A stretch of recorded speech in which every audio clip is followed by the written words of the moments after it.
जामखेड येथील आरोळे वस्ती या ठिकाणी बिशीच्या पैशाच्या कारणावरून 2 जणांना लोखंडी गज व काठीने मारहाण करून जखमी केले।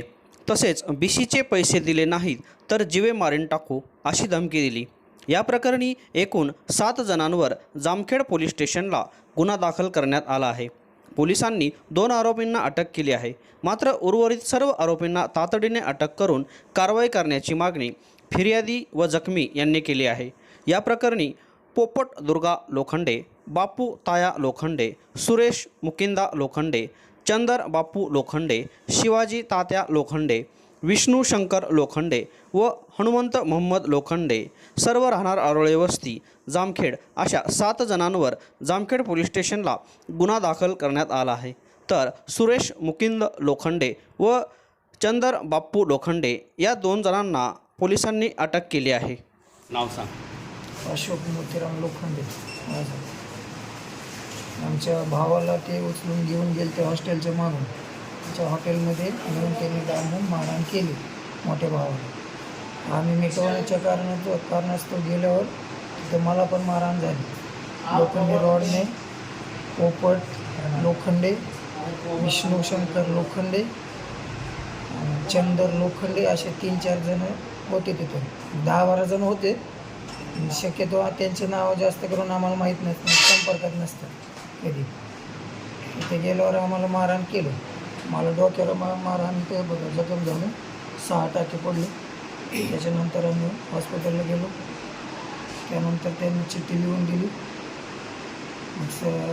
पोलीस स्टेशनला गेल्यावर तिथं काय व्यवस्थित नावच घेत नव्हते, म्हणजे सविस्तर काय माहितीच देत नव्हती आम्हाला। त्यांच्यावर कारवाई करत नव्हती व्यवस्थित। त्या हिशोबाने त्यांना म्हणलो आम्ही काय असेल ते ॲक्शन घ्या। ते म्हणले तुमचं काय चलत नाही। म्हणलं का चलत नाही असं सविस्तर विचारल्यावर ते म्हणते तुम्हीच तिथं मुद्दामून गेले आणि तुम्हीच त्यांच्या संग मुद्दामून भांडण करून आले। मग असं जर का होत असेल तर मग गरिबावर ते अन्याय झाला। मग आम्ही घरं सोडून जावा का इथं राहावं ते तरी सांगा म्हणून। सरकारने आम्हाला मदत केलं पाहिजे का नाही केलं पाहिजे। त्यांच्या सपोर्टला मोठे मोठे माणसं असतात, मग ते आम्ही गरीब लोक कुठं जाऊ नक्की। असं ते दर 2-2 महिन्याला 2-3 जण नेऊन हॉटेलमध्ये जाऊन मारहाण करतात त्यांचीच पोरं। अशी त्यांची एक टीम आहे 20 ते 30 जणांची। आता जर का आम्हाला हा न्याय नाही मिळाला तर आम्ही आमरण उपोषण करणार, आंदोलन करणार। त्या हिशोबाने सरकारने आम्हाला मदत केली पाहिजे हीच आमची कळकळीची विनंती आहे। आज अशी घटना घडली, परत उद्या भविष्यात कोणाच्या बाबतीत असं घडू नये अशी मी त्यांच्याकडनं अपेक्षा करतो। माझं नाव तात्या मोतीराम लोखंडे आणि माझा भाऊ अशोक मोतीराम लोखंडे। तर बाजीराव लोखंडे आणि मी घरी चाललो होतो। घरी जाता असताना ते 3 आलते आमच्याकडं बोलवायला। तर या म्हणले की काही विषय बोलायचा असल्यामुळं तर आम्ही गेलो कुठं हॉटेलवरशी। तिथं गेलो असता आम्हाला बोलवण्यास तिथं बोलवलं होतं आम्हाला की पैशाच्या बाबत बोलायचं असल्यामुळं बिशीच्या बाबत। तर तिथं गेलो तर आम्ही बाजीराव लोखंडे आणि मी दोघं गेलो। तर तिथं जाऊन तर आतमध्ये डायरेक्ट घेतलं आम्हाला, काहीच न बोलता आतमध्ये घेतलं आणि मला डायरेक्ट कोंडून त्याने हाणमार चालू केली। तर बाजीराव लोखंडेला धरून ठेवलं त्यांनी, काट्याने मारलं आणि परत गजाने मारलं। मला मुक्का मार मला बरेच लागले होते। तर मोबाईल माझा हिसकावून घेतला आहे। माझा मोबाईल हिसकावून घेऊन मोबाईल स्विच ऑफ करून टाकला होता। तर परत थोड्या वेळाने बंद केलं मारायचं। ते म्हणले की आम्हाला पैसे पाहिजेत। तर 3 लाख रुपयाची मागणी चालू होती त्यांची।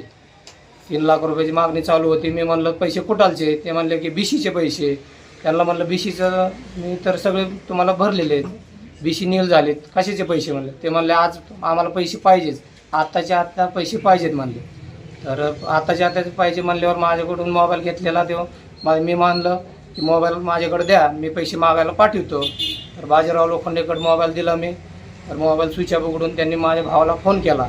तर माझ्या भावाला फोन करून त्यांनी सांगितलं की असं असं झालं आहे बाबा, असं असं झाल्यामुळं त्याने परत माझा भाव आला।